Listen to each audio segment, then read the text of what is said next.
a weather message.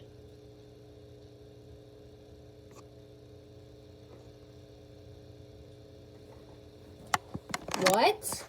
Hancock, Holmes, Huron, Knox, Lorraine, Mahoning, Marion, Medina, Morrow, Portage, Richland, Sandusky, Seneca, Stark, Summit, Trumbull, Wayne, Wood and Wyandotte, and the following counties, in Pennsylvania, Crawford and Erie Inland. Wind advisory remains in effect until 8 p.m. Eastern Daylight Time this evening. What? Southwest winds 15 to 25 miles per hour with gusts up to 50 miles per hour expected. Where? Portions of northwest Pennsylvania and north central, northeast and northwest Ohio. When? Until 8 p.m. Eastern Daylight Time this evening. Impacts. Gusty winds could blow around unsecured objects.